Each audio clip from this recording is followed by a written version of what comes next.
Takže vážení sme, vieme a idem vám ukázať zo pár výrobkov, ktoré sa oplatia kúpiť a podporiť slovenských výrobcov, lokálnych, našich. A povieme si ešte niečo za chvíľku aj o pečive. Poďme zobrať jogurty.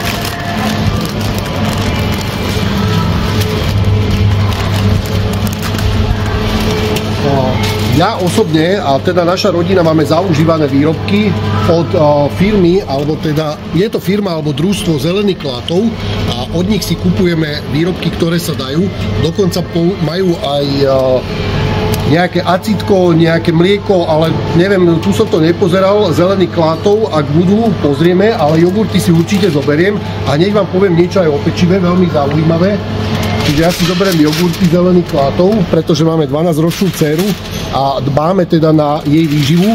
A deti sú také, že radšej do toho čreva nejaké tie správne laktobacily, ktoré tam patria a oživí to ten tráviaci trakt a určite to prispieje aj k jej zdraviu, lebo dieťa vo vývine, tam nie je dobré špekulovať so stravou a robiť z detí nejakých vegánov a vegetariánov a nejaké nezmysly. Dieťa musí mať pestrú stravu. Pozrime, že či tu majú niečo Zelený Klátoľ. Zelený Klátoľ, pozrite sa na to. Acidofilné mlieko, toto je presne ono, čo hovorím. Toto keď dáte do seba, acidofilné mlieko je jedna z najlepších zložiek, pretože už mliečny cukor je rozložený a pomáha to nášmu črevnému traktu a prispieva to k zdraviu. Je to vynikajúca forma, ako dať do seba niečo veľmi dobré. Ak môžem odporúčiť, tak Zelený Klátoľ, acidofilné mlieko a jogurtiky sú veľmi dobré.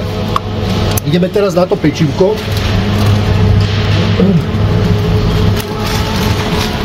Nachádzame sa, vieme. Toto je obchod, ktorý je preslavený trošku vyššími cenami, ale dá sa tu, niekto si vybere svoje, ale sú tu enormne vysoké ceny.